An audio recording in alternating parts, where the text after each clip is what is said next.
CV അനുമോദുണ്ട്. Anumod, എന്താണ് അവിടുത്തെ സാഹചര്യങ്ങൾ? പൊതുദർശനം ആളുകൾ ഇങ്ങനെ ക്യൂ നിൽക്കുകയാണോ? റോഡിന് പുറത്തേക്കുമുണ്ടോ? എന്താണ് അവിടുത്തെ അവസ്ഥ?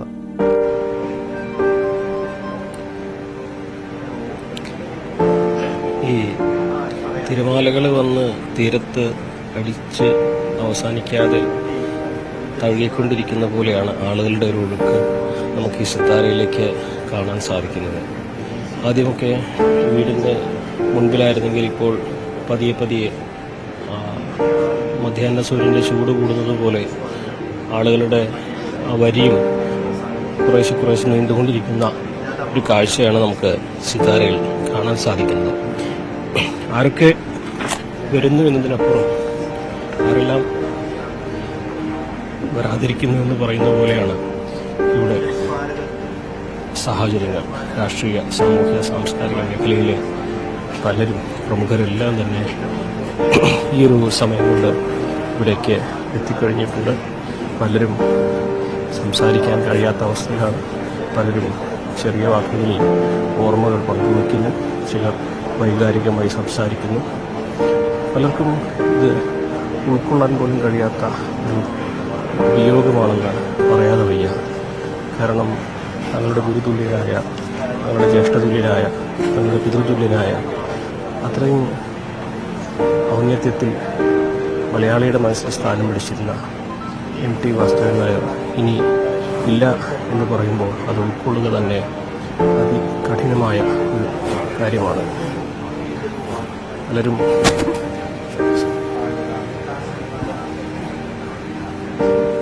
വാക്കുകൾ പങ്കുവയ്ക്കാൻ തന്നെ കഴിയാത്തത്ര മാനസിക വ്യഥയിലാണ് ഉള്ളത്. അല്പസമയം മുൻപ് കുട്ടിയെടുത്ത് വിലാസിനെയൊക്കെ വൈകാരികമായി സംസാരിച്ചപ്പോൾ കേട്ടിരുന്നവർ പോലും കണ്ണു തുടയ്ക്കുന്ന ഒരു കാഴ്ചയായിരുന്നു നമ്മൾ കണ്ടിരുന്നത്. അവർ ഒരു കാലഘട്ടത്തിന് മുഴുവൻ വരച്ചിടുന്ന ഒരു സാധാരണ കലാകാരിയെ അവരുടെ കലാജീവിതത്തിൽ തന്നെ മറ്റൊരു തലത്തിലേക്ക് ഉയർത്തുവാൻ MTയുടെ ഒരു കഥാപാത്രം കൊണ്ട് സാധിച്ചു എന്നുള്ളത് ആ കലാകാരിക്ക് ലഭിക്കുന്ന ഏറ്റവും വലിയ ഒരു അംഗീകാരമാണ്. അവരുടെ വാക്കുകളിൽ തന്നെ അറിയാം എത്രമാത്രം ശക്തിമത്തായിരുന്നു ആ കഥാപാത്രങ്ങൾ. ആ കഥാകാരി, ആ കഥാകാരൻ അതിന് കൊടുത്ത ജീവൻ എത്രമാത്രം ശക്തിമത്തായതാണെന്ന്. അത്തരത്തിലുള്ള അനുഭവങ്ങളാണ് പലരും പങ്കുവയ്ക്കുന്നത്. സാറ ജോസഫ് നേരത്തെ സൂചിപ്പിച്ചതുപോലെ പല തലങ്ങളിലായിട്ടാണ് MTയെ അനുസ്മരിക്കുന്നത്. കഥാകാരനും ചലച്ചിത്രകാരനും എന്നതിനെല്ലാം അപ്പുറം മലയാള ഭാഷയെ ഭാവി തലമുറയിലേക്ക് കാത്തുവയ്ക്കാനൊരിടം എന്ന തരത്തിൽ തുഞ്ചൻ സ്മാരകത്തിനെ ഉയർത്തിക്കൊണ്ടുവരികയും നിലനിർത്തുകയും ചെയ്യുന്നതിൽ MT വഹിച്ച പങ്ക് അതാണ് നിസ്തുലമായതും സമാനതകളില്ലാത്തതും. കാരണം ഇനിയുള്ളൊരു തലമുറയ്ക്ക് മലയാള ഭാഷാ പിതാവ് ആരാണെന്ന് ചോദിച്ചാൽ മലയാള ഭാഷാ പിതാവിൻ്റെ മണ്ണ് ഇതാണെന്നും ഇവിടെയായിരുന്നു മലയാള ഭാഷ പിറന്നു വീണതെന്നും മലയാള ഭാഷയുടെ വളർച്ച ഇപ്രകാരമാണെന്നും ഇതെല്ലാം തന്നെ അടയാളപ്പെടുത്തുന്ന, ചിത്രമായി രേഖപ്പെടുത്തുന്ന തരത്തിൽ അവിടെ കോറി വരച്ചിടുവാൻ, അവിടെ അടയാളപ്പെടുത്തുവാൻ MTയുടെ ദീർഘവീക്ഷണം കൊണ്ട് സാധിച്ചിട്ടുണ്ട്. അങ്ങനെ അതിനപ്പുറം പ്രധാനമായിട്ടും അദ്ദേഹത്തിൻ്റെ സാമൂഹിക ഇടപെടലുകൾ, അത് നോട്ട് നിരോധന സമയത്ത് അദ്ദേഹം സ്വീകരിച്ച നിലപാടാകട്ടെ, സമകാലീന വിഷയങ്ങളിൽ അദ്ദേഹം തുറന്നു പറഞ്ഞ നിലപാടുകളാവട്ടെ, സാധാരണക്കാരൻ്റെ വേദനകൾക്കൊപ്പം, സഹജീവികളുടെ ദുഃഖത്തിനൊപ്പം സഹജീവി സ്നേഹം ഉള്ളിൽ സൂക്ഷിക്കുന്ന മാനവികതയുടെ അടയാളമായിട്ടും മാറുന്നതായിരുന്നു അദ്ദേഹത്തിൻ്റെ വാക്കുകൾ. അതിന് നേരെ ഉയർന്ന വിമർശനങ്ങൾ അദ്ദേഹത്തെ സ്പർശിച്ചിരുന്നില്ല. കാരണം തൻ്റെ നിലപാടിതാണ്, തനിക്ക് പറയാനുള്ളത് ഇത്രമാത്രമാണ്. അത് വ്യക്തമാക്കുന്ന, അതിൽ അർത്ഥശങ്കയ്ക്ക് ഇട നൽകാത്ത വിധം കൃത്യമായി, സ്പഷ്ടമായി അദ്ദേഹം പറയാനുള്ളത് പങ്കുവെച്ചുകൊണ്ടേയിരുന്നു.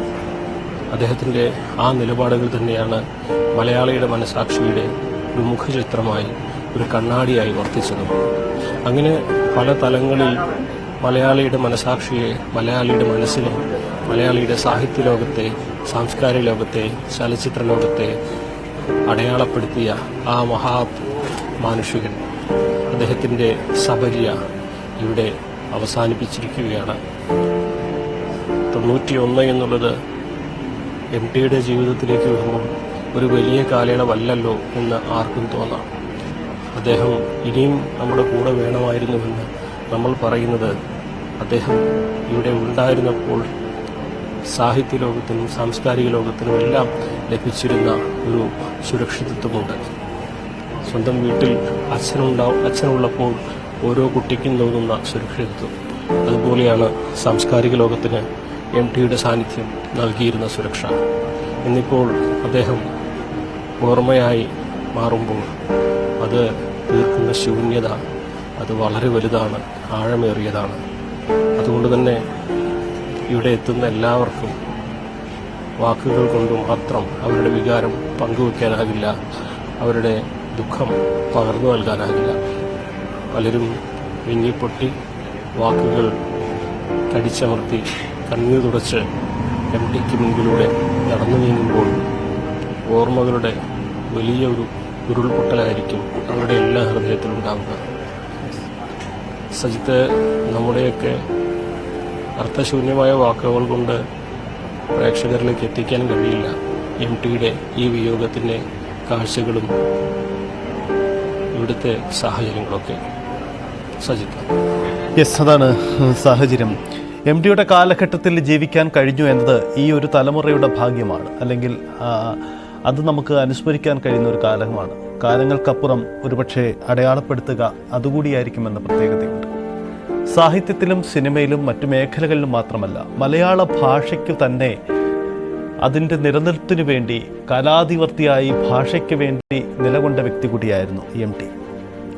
എം ടിയുടെ വാക്കുകൾ ഭാഷാപ്രതിജ്ഞയായി സംസ്ഥാന സർക്കാർ തന്നെ അംഗീകരിച്ചിട്ടുമുണ്ട്. നേരത്തെ തുഞ്ചൻ പറമ്പിൻ്റെ പിറവിയും ഭാഷാ പിതാവിനെ അനുസ്മരിക്കാനും ഭാഷയെ നിലനിർത്താനും എം ടിയുടെ ഇടപെടലുകളും പ്രമുഖരൊക്കെ അനുസ്മരിച്ചിരുന്നു. അങ്ങനെ എം ടിയുടെ ഭാഷാപ്രതിജ്ഞ, സർക്കാർ അംഗീകരിച്ച ഭാഷാപ്രതിജ്ഞ അതിങ്ങനെയാണ്: മലയാളമാണ് എൻ്റെ ഭാഷ. എൻ്റെ ഭാഷ എൻ്റെ വീടാണ്, എൻ്റെ ആകാശമാണ്, ഞാൻ കാണുന്ന നക്ഷത്രമാണ്, എന്നെ തഴുകുന്ന കാറ്റാണ്, എൻ്റെ ദാഹം ശമിപ്പിക്കുന്ന കുളിർവെള്ളമാണ്, എൻ്റെ അമ്മയുടെ തലോടലും ശാസനയുമാണ്. ഏതു നാട്ടിലെത്തിയാലും ഞാൻ സ്വപ്നം കാണുന്നത് എൻ്റെ ഭാഷയിലാണ്. എൻ്റെ ഭാഷ ഞാൻ തന്നെയാണ്. ഇതാണ് സർക്കാർ ഔദ്യോഗികമായി അംഗീകരിച്ച എം ടി വാസുദേവൻ നായർ തയ്യാറാക്കിയ ഭാഷാപ്രതിജ്ഞ. ഇത് നിലനിൽക്കും.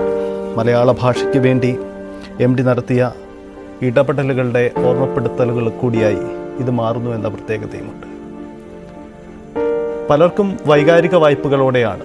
പലരും അനുസ്മരിക്കുമ്പോൾ അത് തെറ്റായി പോകുമോ എന്ന ഭയമുണ്ട് എം ഡിയെ അനുസ്മരിക്കുമ്പോൾ. കാരണം എം ഡി എന്ന മഹാമേരുവിനെ അനുസ്മരിക്കാൻ തങ്ങളൊന്നുമല്ല എന്ന ചിന്തയിലാണ് പലർക്കും അങ്ങനെ തോന്നുന്നത്. ഇന്ന് എം ഡിയുടെ വീട്ടിലേക്കെത്തിയ വൈകാരിക വായ്പകൾ ഏറ്റവും അധികം പ്രകടിപ്പിച്ച വ്യക്തികളിൽ ഒരാൾ കുട്ടിയേടത്തി വിലാസിനിയാണ്. കോഴിക്കോട്ട് വിലാസിനിയായിരുന്ന അവരെ കുട്ടിയേടത്തി വിലാസിനിയാക്കിയത് എം ടി ആണ്. എം ടിയുടെ കഥാപാത്രമാണ്. എൻ്റെ വാസുവേട്ടൻ മരിച്ചു പോകരുതായിരുന്നു എന്ന് വൈകാരികമായി പ്രതികരിച്ച കുട്ടിയേടത്തി വിലാസിനിയെ നമ്മൾ അല്പസമയം മുമ്പ് ആ വീടിന് മുന്നിൽ കണ്ടു. കേൾക്കാം ഒരിക്കൽ.